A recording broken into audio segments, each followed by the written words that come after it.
এখন আসেন যে সাহাবাদের মধ্যে হযরত মুআবিয়া রাদিয়াল্লাহু আনহু জীবদ্দশায় এবং মুআবিয়ার মৃত্যুর পরেও দুই দল হয়ে গিয়েছিলেন।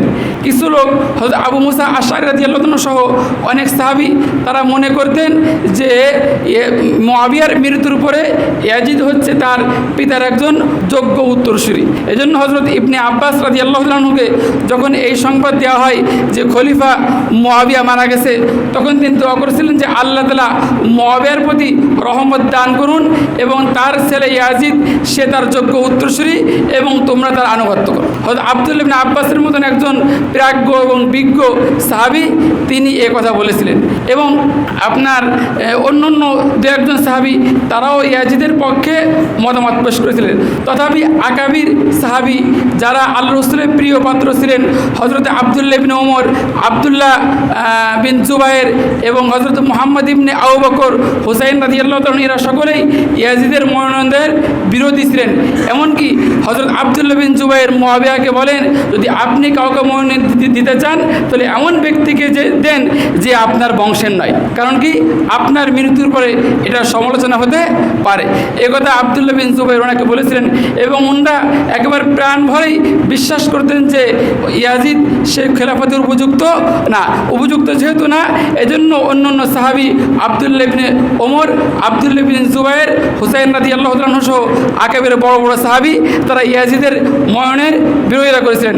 এবং এমনকি যেহেতু সে যোগ্য না এজন্য মক্কা মদিনায় যেহেতু তাকে মেনে নেয় নাই, এজন্য মুআবিয়ার মৃত্যুর পরে ইয়াজিদ যখন খলিফা হন তখন হুসাইন রাদিয়াল্লাহু তাআলা আনহু যে কুফাতে গিয়েছিলেন উদ্দেশ্য এটাই, যেহেতু ইয়াজিদ যোগ্য খলিফা না এবং ইয়াজিদকে দেশের সকলে মেনে নেয়নি, এজন্য ইয়াজিদের অপসারণ দরকার এবং কুরআন সুন্নাহ প্রতিষ্ঠা দরকার। কিন্তু পরক্ষণেই যখন তিনি বুঝতে পারলেন যে না ইয়াজিদ কুফাবাসীরা তার সাথে বিশ্বাসঘাতকতা করেছে এবং কুফাবাসীরা হুসাইনকে খলিফা হিসেবে মেনে নেয় নাই, তখন তিনি ঐতিহাসিক 3টা দফা প্রস্তাব পেশ করেছিলেন, যেটা গত সপ্তাহে আমরা বলেছি। হুসাইন বলেছিলেন যে দেখো কেন তোমরা আমাকে হত্যা করতে চাইছো, আমি তোমাদেরকে 3টা প্রস্তাব দিই, হয় তোমরা আমাকে ছেড়ে দাও আমি মদিনায় চলে যাই, অথবা আমাকে ছেড়ে দাও সীমান্ত এলাকায় গিয়ে আমি যুদ্ধ করি, অথবা তোমরা আমাকে ইয়াজিদের কাছে পৌঁছায় দাও, আমি ইয়াজিদের হাতে হাত দিব এবং ইয়াজিদের সাথে আমার বোঝাপড়া হবে। কথা বলেন। তাহলে বোঝা গেল উনি যখন বুঝলেন যে আসলেই সকলেই মেনে নিয়েছে বা অস্ত্রের জোরে সকলে মেনে নিয়েছে, তখন তিনি কিন্তু তার মত পাল্টে ফেলেন। আজ এখন দেখেন যে এই ব্যাখ্যাগুলো আমরা কেন করছি, এর কারণ হচ্ছে যে আমরা একথা বিশ্বাস করি আল্লাহ রাসূলের পরে উম্মাহর সর্বশ্রেষ্ঠ সন্তান হচ্ছেন সাহাবায়ে কেরাম। অতএব সাহাবাদের শানে এমন কোনো কথা আমাদের বলা উচিত হবে না যে কথাগুলো সাহাবাদের উপর কলঙ্ক পড়ে এবং এর দ্বারা চিরতরের জন্য ইসলামটা বাদ হয়ে যায়।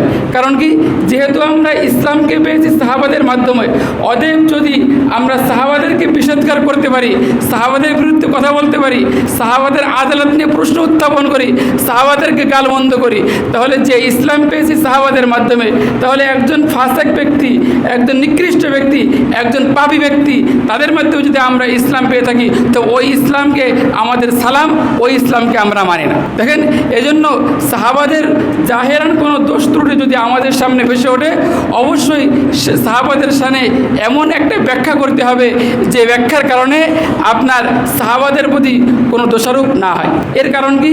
এর কারণ হচ্ছে দেখেন সাহাবীদের মর্যাদা, সাহাবাদের আদালত, সাহাবীদের সত্যবাদিতা এটা উম্মার সামনে একেবারে দিবালোকের ন্যায় স্পষ্ট।